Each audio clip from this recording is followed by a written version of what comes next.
Hello friends, मैं वरना वर्मा एक बार फिर से उद्घोष एकेडमी में आपका हार्दिक स्वागत और अभिनंदन करती हूँ। जैसा कि कल वाली क्लास में हमने लाइव क्लासेस स्टार्ट किया था और कल हमने चाइल्ड साइकोलॉजी के बहुत ही महत्वपूर्ण टॉपिक को डिस्कस किया, जो कि क्लास 1 के अंतर्गत था, टॉपिक 1 के अंतर्गत था। और हमारा टॉपिक आपको याद होगा, तो याद क्या है भाई? मनोविज्ञान का इतिहास था। ठीक, आज हम लोग दूसरे टॉपिक की तरफ डिस्कस करेंगे। और दूसरा जो टॉपिक है हमारा, वो साफ साफ आपको दिख रहा है कि अभिवृद्धि एवं विकास, यानी कि ग्रोथ एंड डेवलपमेंट। बहुत सारे प्रश्न है, टेट में भी लगातार प्रश्न पूछेगा और पूछा है। साथ ही साथ अगर बात करें सीटेट के एग्जामिनेशन में, क्योंकि हर साल 2 बार सीटेट का पेपर होना है और सीटेट में भी यहाँ से बहुत सारे प्रश्न है। अगर सुपर टेट के बारे में बात करें तो सुपर टेट में एक बार पेपर हुआ है और वहां पे भी इससे 2-3 प्रश्न है। मतलब मान के चलिए कि शिक्षक भर्ती के अंतर्गत, चाहे वो टेट का एग्जामिनेशन हो, चाहे वो सीटेट का एग्जामिनेशन हो, चाहे वो सुपर टेट का हो, यहाँ से यानी कि ग्रोथ एंड डेवलपमेंट से आपको निश्चित तौर पे 1 से 2 क्वेश्चन मिलने हैं, यानी कि 2 नंबर इस टॉपिक से भी बिल्कुल कंफर्म है। तो चलिए बिना देर किए समझते हैं कि ग्रोथ क्या है, डेवलपमेंट क्या है, क्या डिफरेंट है दोनों में, क्या सिमिलरिटीज है। इन सारे कॉन्सेप्ट को बहुत ही अच्छे से हमें अंडरस्टैंड करना पड़ेगा, तभी हम प्रश्नों के जवाब दे पाएंगे। और आज तो सबसे ज्यादा महत्वपूर्ण सेशन होने वाला है लाइव का, क्योंकि आज टॉपिक के साथ साथ यानी कि कंटेंट के साथ साथ कुछ महत्वपूर्ण क्वेश्चंस भी हम लोग देखेंगे, जो कि विगत वर्षों में टेट के एग्जामिनेशन में पूछे गए हैं। तो चलिए देखते हैं क्या है, कैसे है। ठीक, आप यहाँ पे स्लाइड पे देख रहे हैं कि एक तरफ अभिवृद्धि यानी कि ग्रोथ की बात की जा रही है और हमने साफ साफ अभिवृद्धि के साथ साथ वहीं पे वृद्धि भी लिखा है, यानी कि चाहे अभिवृद्धि की बात हो या फिर चाहे प्रश्न पत्र में वृद्धि की बात हो, इंग्लिश वाले पोर्शन में केवल और केवल एक ही शब्द मिलेगा, वो शब्द हमारा क्या होगा भाई? ग्रोथ होगा। क्योंकि जब प्रश्न में कभी अभिवृद्धि कहता है या फिर कभी वृद्धि कहता है तो आप कंफ्यूज हो जाते हैं कि हमने तो पढ़ रखा है अभिवृद्धि, प्रश्न में कह रहा है वृद्धि, तो कंफ्यूज होने की जरूरत नहीं, क्योंकि अभिवृद्धि को ही हम वृद्धि कहते हैं। इंग्लिश में एक ही शब्द है जो कि क्या हो जाएगा? ग्रोथ। ठीक, दूसरी तरफ अगर आप देख रहे हैं तो दूसरी तरफ हमें विकास जैसे कॉन्सेप्ट को समझना है। विकास को हम इंग्लिश में डेवलपमेंट कहते हैं, यानी कि जो टॉपिक है आज का वो हमारा क्या हो जाएगा? Growth and development. चलिए बात करते हैं क्या है। ठीक, अब ग्रोथ के बारे में अगर बात करें तो साफ साफ आपको यहाँ पे दिख रहा है कि ग्रोथ वह प्रक्रिया है, यानी कि अभिवृद्धि या वृद्धि वह प्रक्रिया है जिसके अंतर्गत हम केवल और केवल शारीरिक संरचना या आकार के बारे में बात करते हैं। ठीक, अब हमने कहा केवल क्या होगा, तो शारीरिक संरचना या फिर शारीरिक आकार होगा। और जब भी शारीरिक संरचना और शारीरिक आकार के बारे में बात करते हैं तो हम उसमें लंबाई को भी लेते हैं, उसमें चौड़ाई को भी लेते हैं, उसमें ऊंचाई को भी लेते हैं और उसमें भार को भी लेते हैं। बात क्लियर रखिएगा कि लंबाई को लिया जाएगा, चौड़ाई को लिया जाएगा, ऊंचाई को लिया जाएगा, भार को लिया जाएगा, और जब ऐसी बात होगी तो वो क्या कहलाएगा? हमारा अभिवृद्धि कहलाएगा। अब सपोज दैट अभिवृद्धि को इजी वे में समझना हो, तो जैसे हमने कह दिया कि भाई मेरी लंबाई कितनी है, तो आप कहेंगे 5 फुट है या 5 फुट 2 इंच है। अगर हमने कह दिया कि मेरा भार कितना है, तो आप कहेंगे भाई आप 45 किलो की हो सकती हैं, आप 40 किलो की हो सकती है, आप 50 किलो की हो सकती है, चाहे जो भी आप कह दो ना। तो ये जो 40 से 50 या फिर 5 या फिर 5 आप कह दो 3 इंच, ये सब किसको डिफाइन कर रहा है? तो लंबाई, चौड़ाई, भार, आकार को डिफाइन कर रहा है। और जहां पे ऐसी बात होगी वह किसके अंतर्गत जाएगा? तो अभिवृद्धि के अंतर्गत जाएगा। इसी के सामने अब विकास के कॉन्सेप्ट को समझिए। विकास में हमने साफ साफ कहा कि जब हमारे मानसिक को हम बहुत सारे शब्दों से डिफाइन करते हैं, क्योंकि आयोग मानसिक न देके बहुत सारे शब्द देता है, साथ में मानसिक भी देता है। ठीक, मानसिक को अगर हम बात करें ना तो हम संज्ञानात्मक भी कहते हैं। क्या कहते हैं? संज्ञानात्मक। ठीक, किसको? मानसिक को। ठीक, अगर संज्ञानात्मक ना दे तो कहीं अगर ज्ञानात्मक दे रखा है तो ज्ञानात्मक का अभिप्राय भी क्या होता है? मानसिक ही होता है। अच्छा, कई बार आयोग के अंतर्गत अधारणात्मक शब्द देता है। अवधारणात्मक को इंग्लिश में हम कॉन्सेप्ट कहते हैं, यानी कि ये भी किसी प्रक्रिया को डिफाइन करेगा, तो मानसिक प्रक्रिया को डिफाइन करेगा। ठीक, इसी के साथ साथ अगर बात करें तो कई जगह ना मानसिक प्रक्रिया को बौद्धिक देता है, यानी कि बौद्धिक विकास या फिर बौद्धिक। ठीक, तो ये सब किस शब्द को डिफाइन कर रहे हैं? तो मानसिक प्रक्रिया के शब्द को डिफाइन करें। ठीक, रुके रहेंगे। ठीक, हमने कहा कि विकास वह प्रक्रिया है, एक मिनट। ठीक, विकास वह प्रक्रिया है जो हमारी मानसिक विकास यानी कि संज्ञानात्मक, जिसको हम कह सकते हैं, जिसको हम ज्ञानात्मक भी कह सकते हैं, जिसको हम अवधारणात्मक भी कह सकते हैं, या फिर जिसको हम बौद्धिक विकास भी कह सकते हैं। तो मनोवैज्ञानिक पक्षों में जो परिपक्वता का आना है वो हमारा क्या कहलाता है? विकास। यानी कि जहां पे केवल शारीरिक पक्ष के बारे में बात करेगा वो अभिवृद्धि को डिफाइन करेगा, लेकिन जहां पे शारीरिक पक्ष के साथ साथ मानसिक पक्ष के बारे में बात करें, सामाजिक पक्ष के बारे में बात करें, संवेगात्मक पक्ष के बारे में बात करें और साथ ही साथ मनोवैज्ञानिक पक्ष के परिपक्वता के बारे में बात करें तो क्या हो जाएगा? विकास हो जाएगा। ठीक, बात समझ में आई? चलिए आगे अगर बात करें तो दूसरे पॉइंट की तरफ बढ़ते हैं। दूसरा जो पॉइंट है वो साफ साफ दिख रहा है कि अभिवृद्धि एक बाह्य प्रक्रिया है। ठीक, अब जब लंबाई के बारे में हम बात कर रहे हैं तो लंबाई देखी जा सकती है, प्रत्यक्ष रूप से देखी जा सकती है। चौड़ाई के बारे में बात करें तो चौड़ाई भी प्रत्यक्ष रूप से देखी जा सकती। ऊंचाई और भार के बारे में जब हम डिफाइन करते हैं किसी के, तो वो भी प्रत्यक्ष रूप से डायरेक्ट वे में देखी जाती है, और जिसे हम प्रत्यक्ष रूप से देखते हैं वह किसको डिफाइन कर देगा? बाह्य को। तो जिसके आधार पे कहा जा सकता है कि अभिवृद्धि एक बाह्य प्रक्रिया है। अच्छा, कई बार टेट के एग्जामिनेशन में बाह्य शब्द नहीं देता है, बाह्य शब्द नहीं देता है, वहां पे प्रत्यक्ष दे देगा, मूर्त दे देगा, स्थूल दे देगा और अपरिष्कृत दे देगा। ठीक, अब जब अपरिष्कृत देगा ना तो समझना है कि अपरिष्कृत का अभिप्राय क्या है? प्रत्यक्ष है, बाह्य है, मूर्त है, स्थूल है, और जब भी ऐसी बात करेगा वह किसको डिफाइन कर देगा? अभिवृद्धि को। बात क्लियर है? समझ में आ रही? आगे बढ़ा जाए। चलिए, जहां पे अभिवृद्धि एक बाह्य प्रक्रिया है, अपरिष्कृत प्रक्रिया है, वहीं पे विकास को समझते। विकास एक आंतरिक प्रक्रिया होगी। कैसे? तो समझिए, बालक में जो अवधारणात्मक विकास हो रहा है, यानी कि कॉन्सेप्ट डेवलपमेंट जो हो रहा है, वो प्रत्यक्ष रूप से दिखाई नहीं दे सकता। कि दिखाई दे सकता? बिल्कुल नहीं। बालक में जो सामाजिक विकास हो रहा है वो भी हम प्रत्यक्ष रूप से नहीं देख सकते, नहीं देख सकते ना। बालक में जो संवेगात्मक विकास हो रहा है उसको भी हम प्रत्यक्ष रूप से नहीं देख सकते हैं। तो जब जिसे हम प्रत्यक्ष रूप से नहीं दे सकते हैं वह बाह्य होगा कि आंतरिक होगा? बाह्य होगा कि आंतरिक होगा? भाई आंतरिक होगा, क्या दिक्कत है? तो जिसके आधार पे विकास के संदर्भ में कहा गया कि कैसी प्रक्रिया होगी?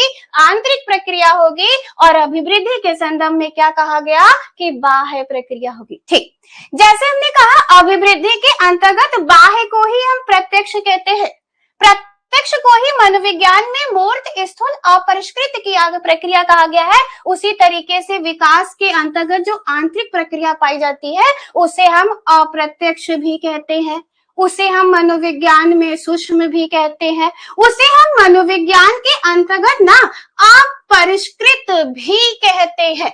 आयोग ने इस शब्द का ज्यादा से ज्यादा प्रयोग किया है। किसका? तो आंतरिक का किया है, सूक्ष्म का किया है, परिष्कृत का किया है। बात एक ही है। चाहे परिष्कृत कह रहा है दैट मीन्स आंतरिक होगा, चाहे सूक्ष्म कह रहा है प्रश्न में दैट मीन्स आंतरिक होगा, और जब आंतरिक विकास के बारे में बात होगी तो अभिवृद्धि होगा कि विकास होगा? क्या होगा भाई? तो विकास होगा।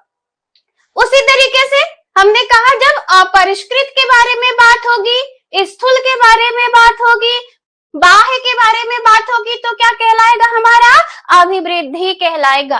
दोनों टॉपिक क्लियर है? क्लियर है? ठीक, यानी कि हमने दो बातें देखी।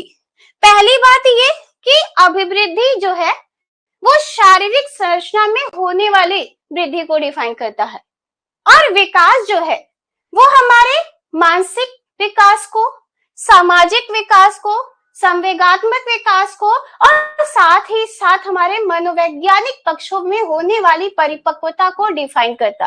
दूसरा ये कि अभिवृद्धि एक बाह्य अर्थात मूर्त अर्थात अपरिष्कृत प्रक्रिया है और विकास एक आंतरिक अर्थात सूक्ष्म अर्थात परिष्कृत प्रक्रिया है। आगे बढ़ते, अगला जो देख रहे हैं वो ये है कि अभिवृद्धि एक मात्रात्मक, जिसको हम परिमाणात्मक भी कहते हैं, प्रक्रिया है। कैसे है समझते हैं। ठीक, लंबाई का मेजरमेंट किया जा सकता है, भार का मापन किया जा सकता है, जिसको आप मेजरमेंट कह लो, या साधारण से शब्दों में कहे तो लंबाई को मापा जा सकता है ना दोस्तों, भार को भी मापा जा सकता है, ऊंचाई को भी मापा जा सकता है, चौड़ाई को भी मापा जा सकता है। और ये लंबाई, ऊंचाई, चौड़ाई, भार किसको डिफाइन करेगा?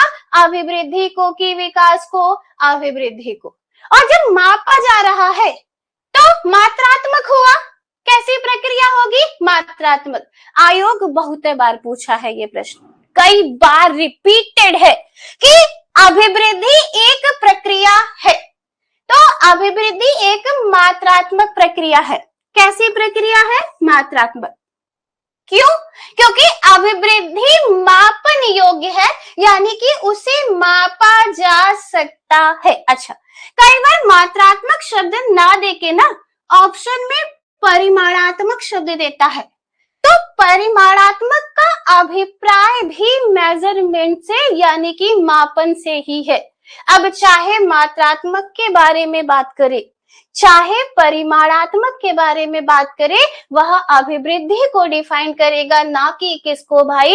विकास को। बात क्लियर है? चलिए अब आगे अगर विकास के कॉन्सेप्ट में समझे तो विकास के कॉन्सेप्ट में क्या दिख रहा है कि विकास मात्रात्मक भी है और गुणात्मक भी है। ठीक, अगर यहाँ पे कोरिलेशन के आधार पे समझे तो शायद आपके दिमाग में ये चल रहा होगा कि अभिवृद्धि यदि मात्रात्मक है ना, तो विकास कैसी प्रक्रिया होनी चाहिए? केवल और केवल गुणात्मक प्रक्रिया। बात बिल्कुल सही है। ठीक, लेकिन एक ऐसी महान मनोवैज्ञानिक थी जिनका नाम हरलाक महोदया था। क्या था? हरलाक महोदया। और हरलाक महोदया ने बड़ी अच्छी बात कही।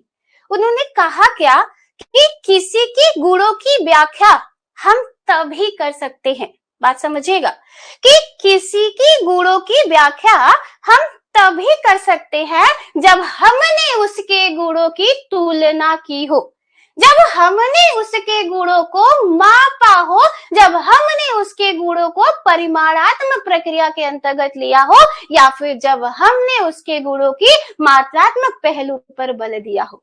बात क्लियर है कि जहां पे मापन होगा वहीं पे गुणात्मक संभव है, और जहां पे गुणात्मक है वहां पे मापन तो होना ही है। तो जिसके आधार पे विकास के अंतर्गत क्या कहा गया कि विकास मात्रात्मक एवं गुणात्मक प्रक्रिया है।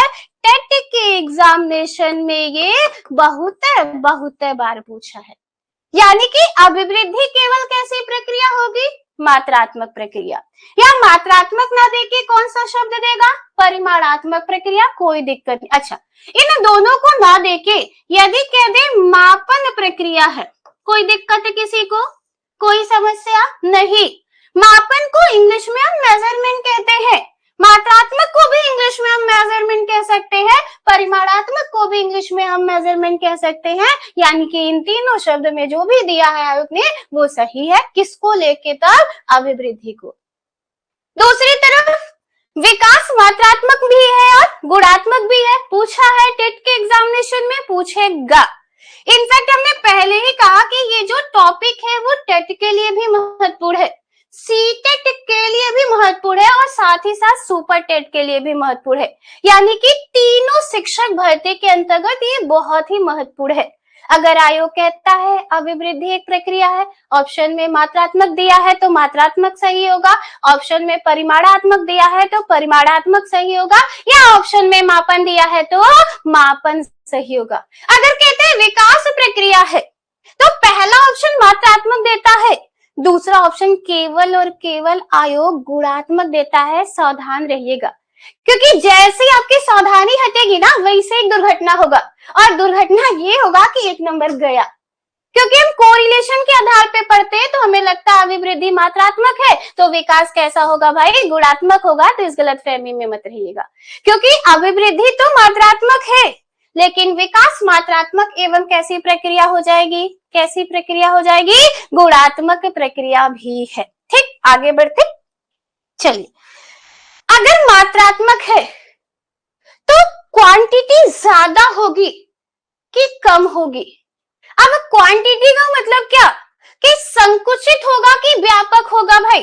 कैसा होगा, संकुचित होगा। चाहे वो बड़े बहुत ही ज्यादा क्वांटिटी फॉर्म में, बड़े फॉर्म में हो, लेकिन वो जितनी वैल्यू है उतनी ही होगी।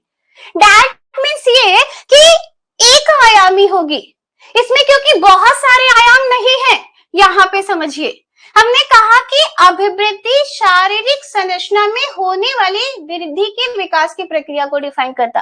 तो केवल और केवल कौन सा आयाम आ रहा है, शारीरिक आयाम। केवल और केवल कौन सा आयाम आ रहा है, शारीरिक आयाम। और शारीरिक आयाम एक आयामी होगा कि बहुआयामी होगा? एक आयामी होगा दोस्तों। तो किसी तरीके का कोई कंफ्यूजन नहीं कि अभिवृद्धि एक आयामी प्रक्रिया है। अच्छा, एक आयामी प्रबलता के साथ देता है, पूछता है। एक आयामी को ही हम एकांगी भी कहते हैं, कई बार इस शब्द का भी आयोग प्रयोग कर चुका।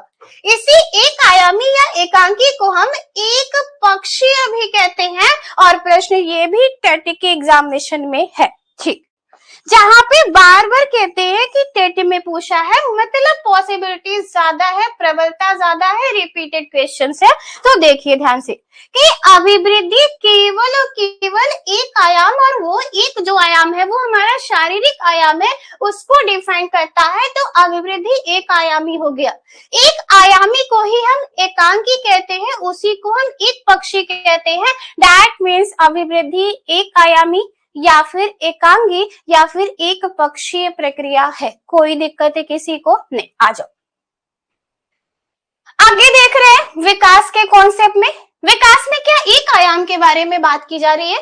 क्या मैंने आपको केवल और केवल विकास के अंतर्गत एक आयाम को डिफाइन किया? बिल्कुल नहीं, साफ साफ दिख रहा है यहाँ पे पहले ही टॉपिक में कि विकास में मानसिक विकास भी आएगा, विकास में सामाजिक विकास भी आएगा, विकास की प्रक्रिया के अंतर्गत संवेगात्मक और मनोवैज्ञानिक विकास भी आएगा।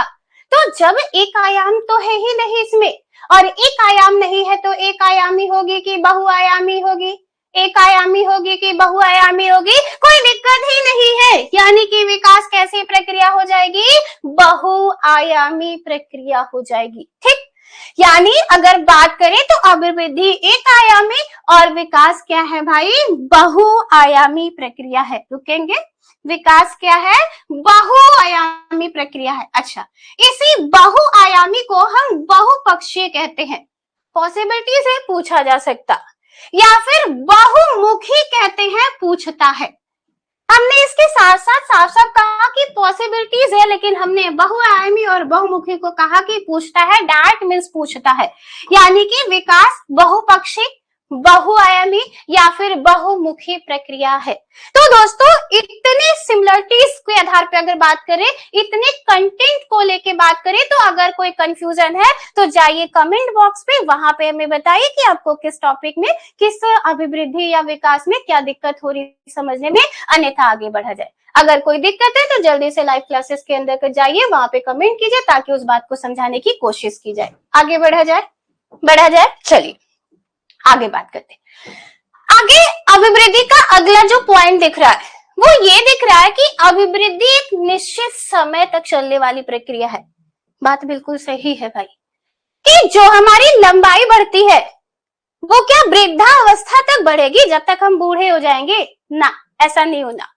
हमारा जो भार है वो भी वृद्धावस्था तक उतना नहीं बढ़ता जितना हम किशोरावस्था तक गेन कर लेते ना।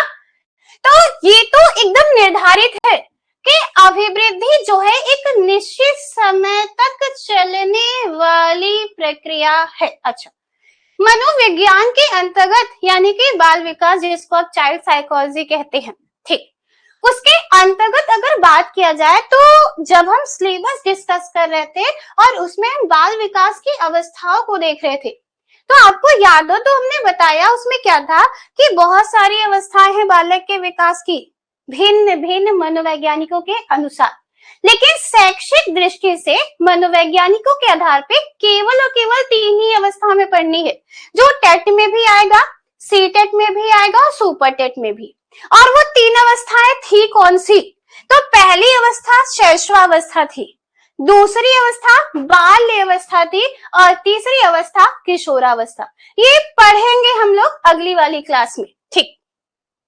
अब उसका संबंध इससे क्या है भाई, चलिए बात करते हैं। हमने कहा कि अभिवृद्धि एक निश्चित समय तक चलने वाली प्रक्रिया है, तो हमें जानना अति आवश्यक हो जाता है कि वो निश्चित समय है कौन सा, क्योंकि प्रश्न वहां से है, ठीक। अब निश्चित समय के अंतर्गत जब हम बात करते हैं ना, तो हम गर्भावस्था से ही प्रारंभ कर देते हैं।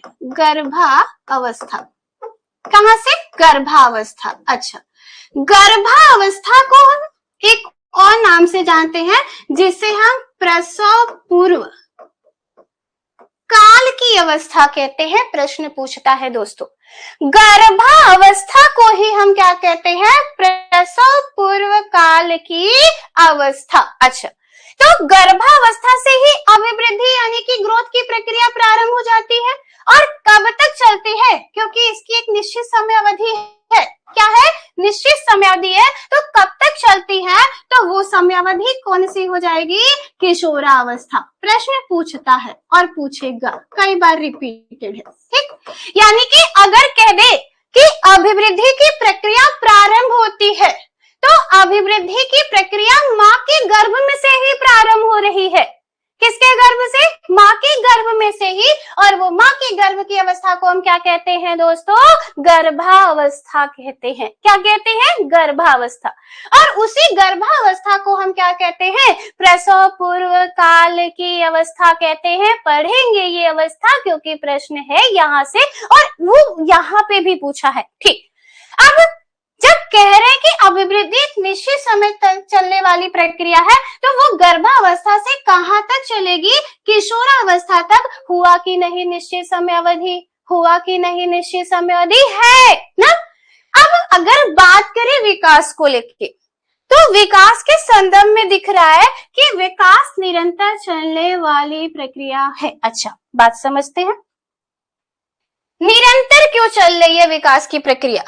वो इसलिए क्योंकि इसमें मानसिक विकास भी हो रहा, इसमें सामाजिक विकास भी हो रहा, इसमें संवेगात्मक विकास भी हो रहा, इसमें मनोवैज्ञानिक विकास भी हो रहा है। और ये सारे विकास की प्रक्रिया एक निश्चित समय तक नहीं रहती है, बल्कि यह जीवन प्रयत्न चलने वाली क्या है? प्रक्रिया है, जिसको दूसरे शब्दों में अगर कहे तो हम कह सकते हैं कि यह निरंतर चलने वाली क्या हो जाएगी? प्रक्रिया हो जाएगी। क्या हो जाएगी? निरंतर चलने वाली प्रक्रिया। अच्छा, निरंतर चलने वाली प्रक्रिया जो है वो कब से कब तक चलती है? तो एकदम साफ साफ स्पष्ट है कि वो माँ के गर्भ से ही प्रारंभ हो जाएगी, जिसको अभी अभी हमने देखा क्या कहते हैं? गर्भावस्था या फिर प्रसव पूर्व काल की अवस्था। क्या कहा? गर्भावस्था या फिर प्रसव पूर्व काल की अवस्था, जो कि निरंतर चलने वाली प्रक्रिया है या फिर जीवन प्रयत्न चलने वाली प्रक्रिया है। तो मृत्यु तक चलेगी कि नहीं चलेगी? और इस तरीके के विकास की प्रक्रिया को हम किस में ले जाएंगे? अभिवृद्धि में कि विकास में? अभिवृद्धि में कि विकास में भाई? विकास में, ठीक। एक बार पुनः समझिए, कहा क्या कि लंबाई, चौड़ाई, ऊंचाई, भार एक निश्चित समय तक ही देखी जा सकती है, बढ़ते हुए, बढ़ोतरी होते हुए। और वो कब से कब तक प्रारंभ होती है? तो गर्भावस्था से किशोरावस्था तक चलती है। अब गर्भावस्था से किशोरावस्था तक यदि चल रही है तो निश्चित समय अवधि तक चलने वाली प्रक्रिया है, यानी कि संकुचित प्रक्रिया है। और संकुचित है तो किस में जाएगा भाई? अभिवृद्धि में जाएगा। यहाँ पे आप उसके जस्ट नीचे भी देख रहे हैं कि अभिवृद्धि एक कैसी प्रक्रिया है? संकुचित प्रक्रिया है। क्यों? क्योंकि केवल मात्रात्मक है। क्यों? क्योंकि केवल मात्रात्मक है। क्यों? क्योंकि उसमें केवल और केवल एक ही आयाम है। केवल और केवल एक ही आयाम है, एकाकी प्रक्रिया है, तो संकुचित होगी कि व्यापक होगी? संकुचित होगी। और जब संकुचित प्रक्रिया के बारे में बात करेंगे तो अभिवृद्धि होगा कि विकास होगा। तो हमारा आंसर क्या हो जाएगा भाई? अभिवृद्धि। ठीक। वहीं पे विकास में हमने कहा कि निरंतर चलने वाली प्रक्रिया, कभी ना समाप्त होने वाली प्रक्रिया। आगे इस शब्द का भी प्रयोग करता है कि कभी ना समाप्त होने वाली प्रक्रिया कहलाती है। क्या कहता है? कभी ना समाप्त होने वाली प्रक्रिया कहलाती है। अब कहलाती है, सपोजिट ऑप्शन में दिया है अभिवृद्धि और दूसरे ऑप्शन में दिया है विकास, तो राइट आंसर हमारा क्या होगा? अभिवृद्धि होगा कि विकास होगा? विकास होगा। अगर कह रहा है निरंतर चलने वाली प्रक्रिया है तो भी क्या होगा? विकास होगा। अगर कह रहा है कि गर्भावस्था से मृत्यु तक चलने वाली प्रक्रिया है तो भी क्या होगा? विकास होगा। अगर कह रहा है कि जीवन पर्यंत चलने वाली प्रक्रिया है तो भी किसको डिफाइन करेगा? विकास को। अच्छा, अगर जीवन प्रयत्न चल रहा है, अगर उसमें एक आयाम नहीं बहुत सारे आयाम है, अगर वो मात्रात्मक होने के साथ साथ गुणात्मक भी है, अगर वो एक आयामी नहीं बहुआयामी है ना, तो वह संकुचित होगा कि व्यापक होगा? व्यापक होगा। सीधा सा जवाब है कि अभिवृद्धि संकुचित प्रक्रिया है और विकास कैसी प्रक्रिया हो जाएगी? कैसी प्रक्रिया हो जाएगी? तो व्यापक प्रक्रिया। आगे बढ़ते चलिए। ठीक है, कह रहा है अभिवृद्धि का सीधा मापन संभव है। आ जाइए पहली वाली स्लाइड में। साफ साफ देख रहे हैं कि अभिवृद्धि लंबाई, चौड़ाई, ऊंचाई, भार आदि से संबंधित है। और लंबाई, चौड़ाई, ऊंचाई, भार को हम माप सकते हैं, जिसको हमने यहाँ पे देखा मात्रात्मक प्रक्रिया है। क्यों मापा जा सकता? क्योंकि यह एक बाह्य प्रक्रिया है। बात सारा एक दूसरे को कोरिलेट कर रहा है, तो उसी के आधार पे अगले पॉइंट में हमने साफ साफ लिखा है कि अभिवृद्धि का सीधा मापन क्या है? संभव है, यानी कि इसे मापा जा सकता है, कोई दिक्कत नहीं। लेकिन क्या विकास का भी सीधा मापन संभव है? आइए, मानसिक विकास हो रहा है, सामाजिक विकास हो रहा है, संवेगात्मक विकास हो रहा है, और वहीं पे मनोवैज्ञानिक पक्षों में यदि किसी व्यक्ति या बालक का विकास हो रहा, तो क्या उसका मापन सीधा सीधा होना संभव है? जवाब है नहीं। क्या मापन सीधा सीधा किया जा सकता? जवाब होगा नहीं। तो जिसके आधार पे कहा गया यहाँ पे कि जहां पे अभिवृद्धि का सीधा मापन संभव है, वहीं पे विकास का सीधा मापन संभव नहीं है। बात क्लियर? चलिए अगला दिख रहा है, जो कि टेट के एग्जामिनेशन में कई बार पूछा है, पॉसिबिलिटी से आगे पूछेगा क्योंकि थोड़ा सा कॉम्प्लिकेट करता है ये अपने आप को। ठीक, सारी बातों को समझने के पश्चात ना हमें लगता क्या है कि हमारी लंबाई, हमारा भार, हमारी ऊंचाई ना, हमारी चौड़ाई एक दूसरे से संबंधित है, यानी कि इसकी कोई निश्चित दिशा है, कोई निश्चित क्रम है, लेकिन ऐसा नहीं है। जरूरी नहीं है कि कोई बहुत ज्यादा लंबा है तो बहुत मोटा ही होगा, या कोई बहुत मोटा है तो बहुत लंबा होगा, ऐसा पॉसिबल नहीं है ना। तो कहा क्या गया कि अभिवृद्धि की कोई निश्चित दिशा एवं कोई निश्चित क्रम नहीं होता है। दोस्तों बहुत महत्वपूर्ण है, ये लाइन आपको एकदम रखना पड़ेगा कि अभिवृद्धि की कोई निश्चित दिशा नहीं होती, ना ही कोई निश्चित क्रम होता है, लेकिन विकास का निश्चित दिशा भी पाया जाता है और निश्चित क्रम भी पाया जाता है। ये आपको बाल विकास के सिद्धांत में बखूबी समझ में आएगा। थोड़ी सी बात उसकी यहाँ पे करते हैं। बाल विकास के लगभग 10 सिद्धांत पढ़ेंगे हम आगे क्लासेस में, और उसमें से एक सिद्धांत जो हम पढ़ते हैं ना, उसे हम विकास की दिशा का सिद्धांत पढ़ते हैं। बहुत महत्वपूर्ण है ये, विकास की दिशा का सिद्धांत। कौन सा सिद्धांत है? विकास की दिशा का सिद्धांत। अच्छा, इस विकास की दिशा के सिद्धांत के अंतर्गत हम यही वाली बात को समझेंगे कि विकास की एक निश्चित दिशा एवं निश्चित क्रम होता है। क्या है कि जो विकास की प्रक्रिया है ना, उसमें सबसे पहले जो विकास होता है बालक का माँ के गर्भ में, वो उसके मस्तिष्क का यानी कि सर का होता है। सर जब उसका विकसित हो जाता है, विकास हो जाता है, परिपक्व होने लगता है, तब कहीं जाके उसके धड़ का विकास होता है। और जब सर और धड़ दोनों का विकास हो जाता है, तब कहीं वो पैर की तरफ जाता है। अर्थात संपूर्ण संसार का प्रत्येक व्यक्ति विकास के इसी प्रक्रिया के होकर गुजरता है। क्या कहा हमने कि संपूर्ण संसार का प्रत्येक व्यक्ति विकास की इसी प्रक्रिया से होकर गुजरता है।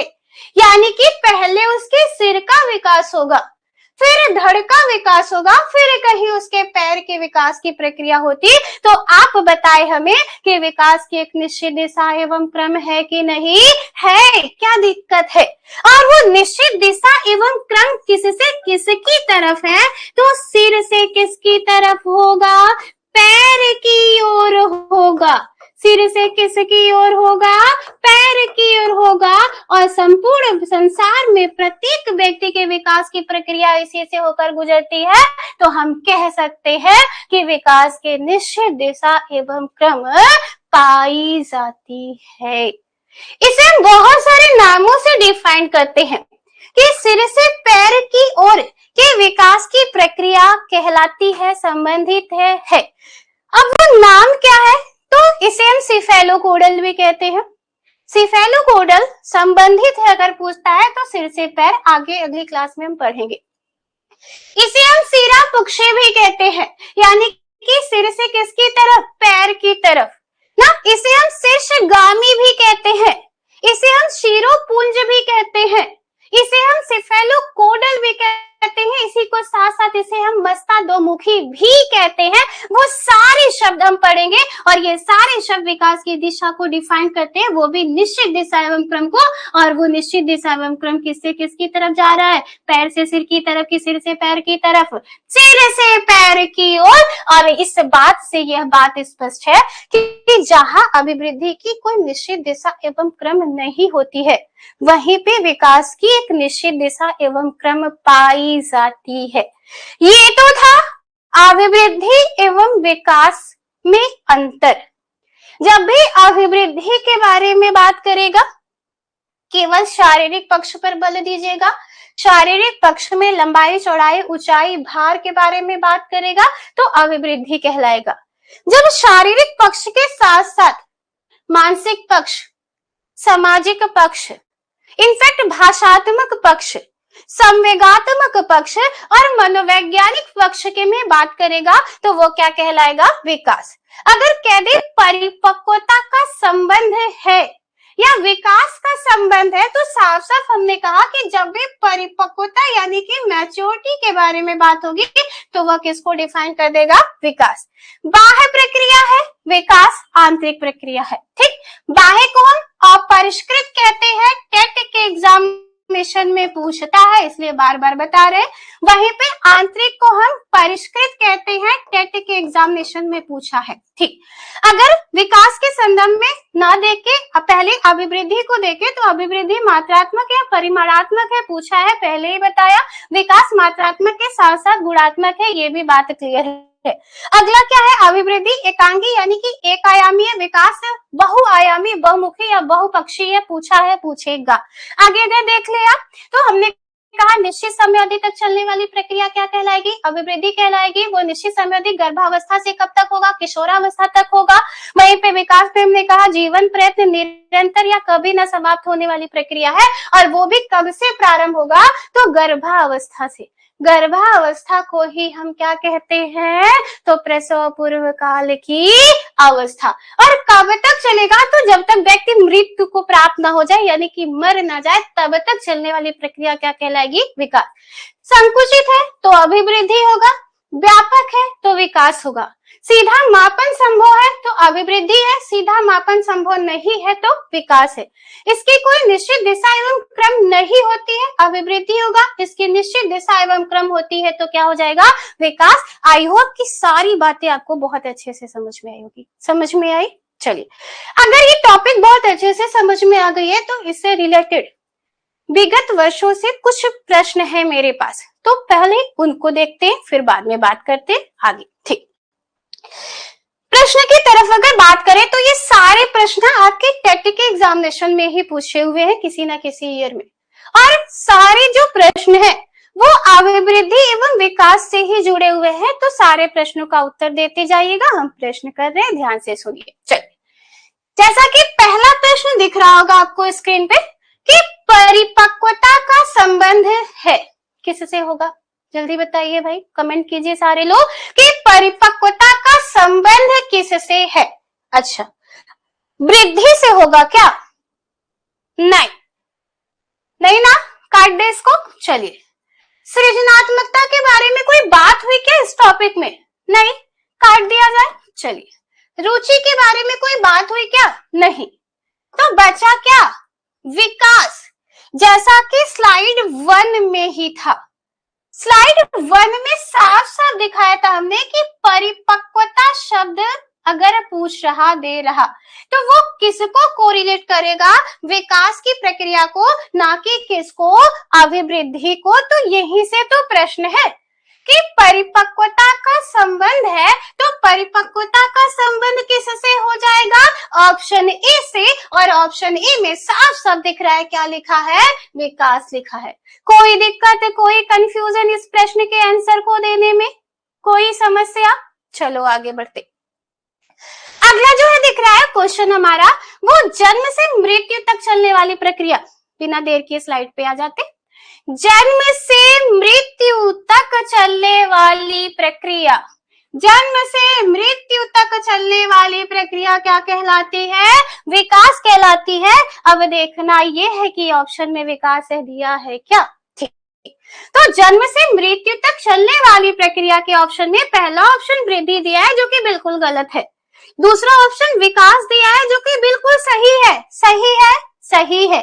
ए और बी दोनों दिया है, केवल फंसाने के लिए दिया है, कॉम्प्लिकेशन के लिए दिया है, कतई सही नहीं है। इनमें से कोई तो होगा ही नहीं, क्योंकि ऑप्शन में विकास दिया है, यानी कि जन्म से मृत्यु तक चलने वाली प्रक्रिया कह रहा है, या फिर निरंतर चलने वाली प्रक्रिया कह रहा है, या फिर गर्भावस्था से मृत्यु तक चलने वाली प्रक्रिया कह रहा है, या फिर कभी ना समाप्त होने वाली प्रक्रिया कह रहा है। और ऑप्शन में यदि विकास दिया है तो राइट आंसर हमारा क्या हो जाएगा दोस्तों?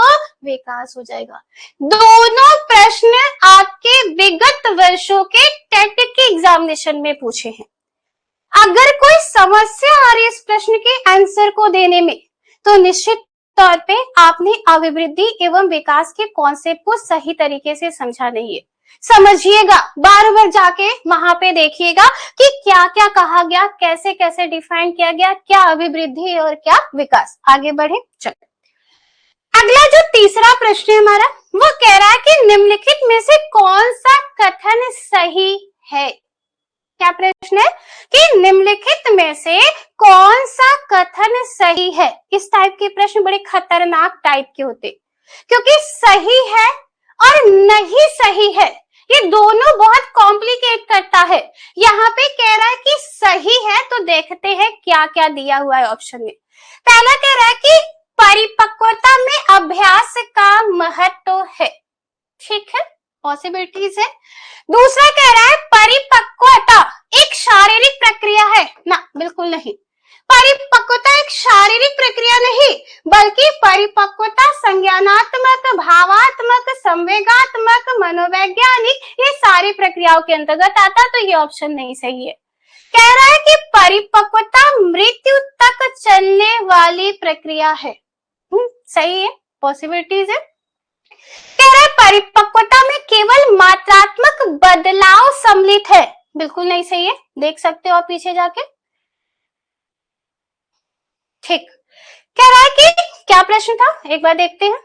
कह रहा है कि परिपक्वता में केवल मात्रात्मक बदलाव सम्मिलित है। परिपक्वता के बारे में बात कर रहा है और कह रहा है केवल और केवल मात्रात्मक बदलाव सम्मिलित है। तो परिपक्वता अगर विकास को डिफाइन कर रहा है तो वो केवल मात्रात्मक नहीं बल्कि साथ में क्या होना चाहिए, गुणात्मक भी होना चाहिए। तो ये वाला ऑप्शन भी हमारा क्या है, गलत है। ये वाला ऑप्शन भी हमारा क्या है, गलत। अच्छा, अब दो ऑप्शन कंफ्यूज कर रहा है, थोड़ा कर रहा है ना दोस्तों। तो प्रश्न को एक बार और रीड करिए। कह रहा है कि निम्नलिखित में से कौन सा कथन सही है।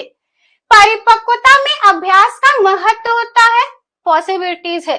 परिपक्वता मृत्यु तक चलने वाली प्रक्रिया है, इसकी ज्यादा प्रबलता है, क्योंकि जब हम मृत्यु तक चलने वाली प्रक्रिया के कॉन्सेप्ट में बात करते हैं तो वो अभिवृद्धि नहीं बल्कि विकास होता है और विकास का संबंध परिपक्वता से होता है। और यही बात कह रहा है यहाँ पे, यानी कि परिपक्वता अर्थात विकास की जो प्रक्रिया है वो गर्भावस्था से ही प्रारंभ हो जाती है और कब तक चलती है, मृत्यु तक चलती है। तो ये वाला ऑप्शन भी हमारा गलत हो जाएगा, अर्थात इस प्रश्न का जो राइट आंसर है वो ऑप्शन सी होगा। बात समझ में आई, क्लियर है? क्योंकि कई बार आयोग दो प्रश्नों के ऑप्शंस को कॉम्प्लिकेट करता है। प्रश्न एक रहेगा, दो ऑप्शन रहेगा, लगेगा ये भी पॉसिबिलिटीज है, ये भी पॉसिबिलिटीज है, लेकिन सबसे ज्यादा जो नियरेस्ट होगा, जो अगले वाले ऑप्शंस को अपने अंदर इंक्लूड कर लेगा, वो ज्यादा प्रबलता के साथ आयोग के अनुसार सही होता है। तो ये वाला ऑप्शन हमारा क्या हो जाएगा, सही। आगे बढ़े, चलिए चौथे नंबर क्वेश्चन को देखिए क्या कह रहा है। कह रहा है कि अवधारणाओं का विकास, ठीक, अच्छा है, इंग्लिश भी साथ में है। डेवलपमेंट ऑफ कॉन्सेप्ट्स मुख्य रूप से हिस्सा है, ठीक। अवधारणाओं के बारे में बात कर रहा है जिसको हमने कॉन्सेप्ट्स के रूप में डिफाइन किया है, ठीक। आइए देखते हैं पीछे थोड़ा कि कहाँ पे अवधारणा के बारे में बात हुई है। कहीं हुई है क्या, स्क्रीन पे कहीं दिख रहा है, दिख रहा होगा, दिख रहा है ना।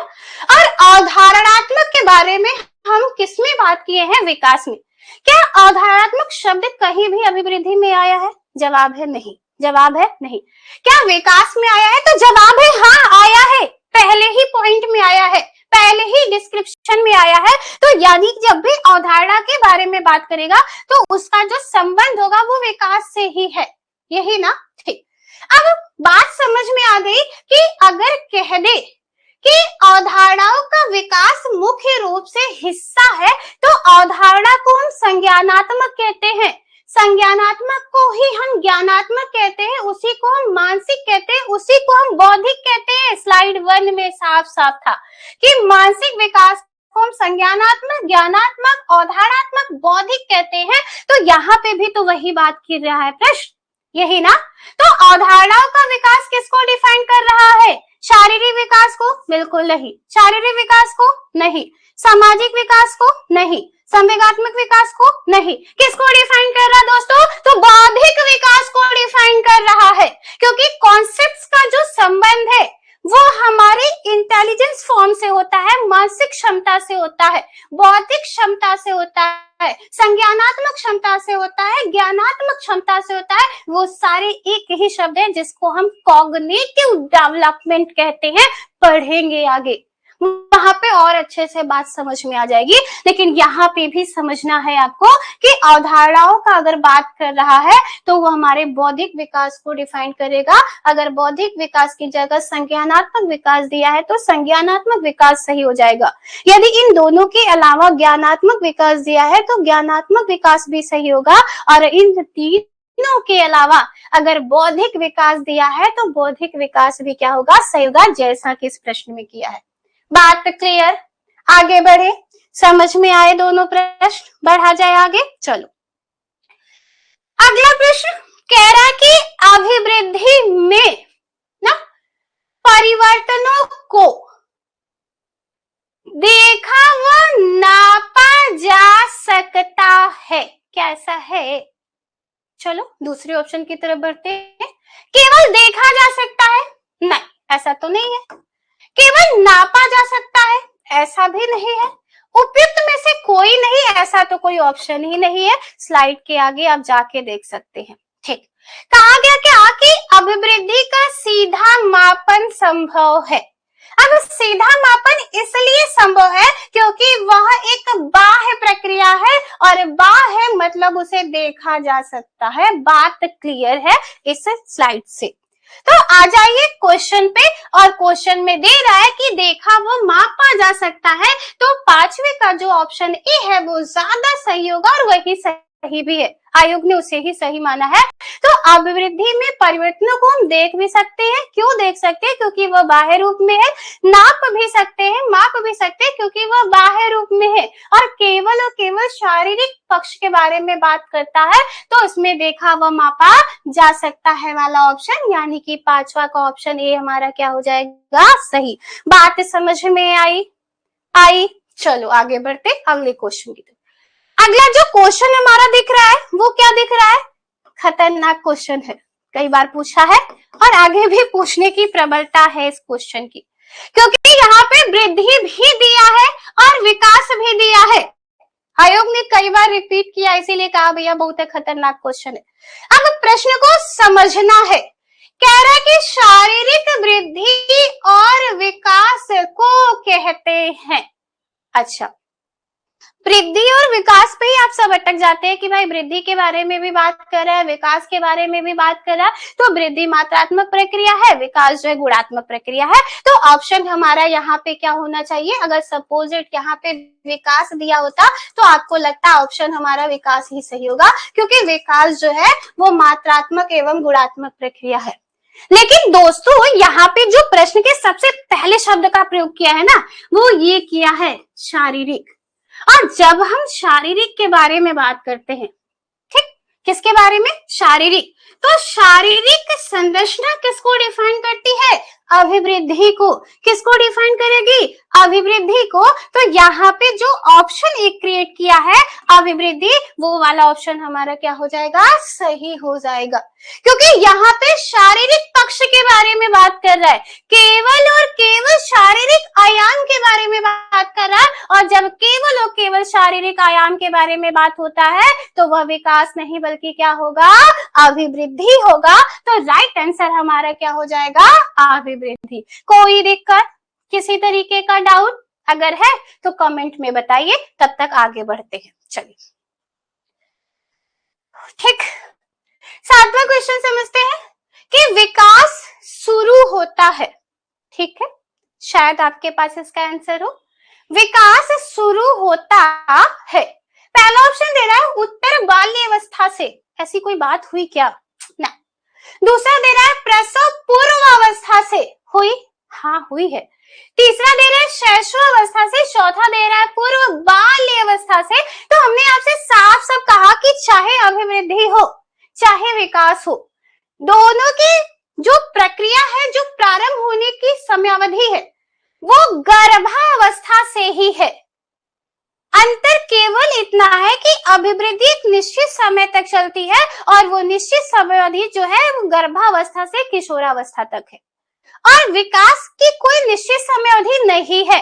तो वो गर्भावस्था से लेकर कब तक चलती रहती है? तो मृत्यु तक चलती रहती है। अब हमने साफ साफ आपको बताया था कि गर्भावस्था को ही हम प्रसव पूर्व काल की अवस्था के नाम से भी जानते हैं। अब यहाँ पे वही बात तो कह रहा है कि विकास शुरू होता है, तो उत्तर बाल्यावस्था से ऐसा कोई कॉन्सेप्ट नहीं है, शैशवावस्था से ऐसा कोई कॉन्सेप्ट नहीं है, पूर्व बाल्यावस्था जैसा भी कोई कॉन्सेप्ट नहीं है। बचा ऑप्शन एक, और वो ऑप्शन हमारा क्या है भाई? प्रसव पूर्व अवस्था। अगर प्रसव पूर्व अवस्था ना देके ना वहां पे गर्भावस्था दे दे या फिर जन्म से दे दे, तो वो भी ऑप्शन हमारा सही है, कोई दिक्कत नहीं। किसी भी तरीके का डाउट मत रखिएगा, क्योंकि पहले ही हमने डिस्कस किया। अब प्रसव पूर्व अवस्था से विकास की प्रक्रिया क्या होती है भाई? शुरू होती है। अगर अभिवृद्धि की प्रक्रिया भी शुरू होने के बारे में बात करे आयोग, तो भी किससे शुरू होगा? प्रसव पूर्व की अवस्था से ही। लेकिन अभिवृद्धि की अंतिम समयावधि क्या है? किशोरावस्था की है तक है, और विकास की अंतिम समयावधि क्या है? मृत्यु तक है। ये डिफरेंट है भाई। आगे बढ़े, चल अगला दे रहा है मानव विकास है। ठीक, यानी कि विकास के बारे में बात कर रहे हैं। मात्रात्मक है कि नहीं देख लेते हैं। ठीक, विकास से प्रश्न था। विकास मात्रात्मक है कि नहीं? तो है, जवाब है आपके पास शायद है। और गुणात्मक भी है कि नहीं? है, क्योंकि विकास मात्रात्मक के साथ साथ एक गुणात्मक प्रक्रिया भी है, ये हमने बहुत पहले समझा। तो हमारे ऑप्शन में मात्रात्मक भी दिया है, हमारे ऑप्शन में गुणात्मक भी दिया है, हमारे ऑप्शन में कुछ सीमा तक अमापनीय भी दिया है, और वही एक ऑप्शन क्रिएट किया है मात्रात्मक और गुणात्मक दोनों। आयोग ने बहुत अच्छा खेला है ना। अगर थोड़ा सा भी कंफ्यूजन है तो हम इन्हीं दोनों में फंस के रह जाएंगे, लेकिन जब हमारे सामने चौथा ऑप्शन है और चौथे ऑप्शन में मात्रात्मक और गुणात्मक दोनों है, तो हमारा पहला ऑप्शन भी सही गलत होगा, दूसरा ऑप्शन भी गलत होगा, तीसरा ऑप्शन भी गलत होगा, और ऑप्शन चौथा यानी कि ऑप्शन डी क्या हो जाएगा हमारा? सही हो जाएगा। किस प्रश्न के अंतर्गत? तो मानव विकास के अंतर्गत। यानी कि विकास के संदर्भ में जब भी बात होगा तो उसमें मात्रात्मक पहलू भी आएगा और गुणात्मक पहलू भी आएगा, और इसके साथ साथ ऑप्शन डी हमारा क्या हो जाएगा? सही। आगे बढ़े चलो, अगला जो लास्ट क्वेश्चन हमारा है, देख रहा है आपको? चलो, कह रहा है कि विकास के संदर्भ में कौन सा कथन सही है? ये भी खतरनाक वाला है भाई। ठीक, विकास के संदर्भ में कौन सा कथन क्या कह रहा है? सही है। देखते हैं एक एक करके। कह रहा है विकास केवल पर्यावरणीय कारकों पर निर्भर करता है। अच्छा, क्या केवल मात्रात्मक है विकास? नहीं। क्या केवल गुणात्मक है विकास? नहीं। यानी कि विकास मात्रात्मक एवं गुणात्मक दोनों है, तो क्या केवल एक कारक पर आधारित होगा? नहीं। क्या केवल एक कारकी है? नहीं।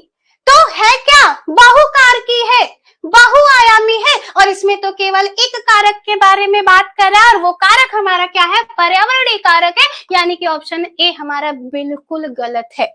ऑप्शन बी को समझते हैं।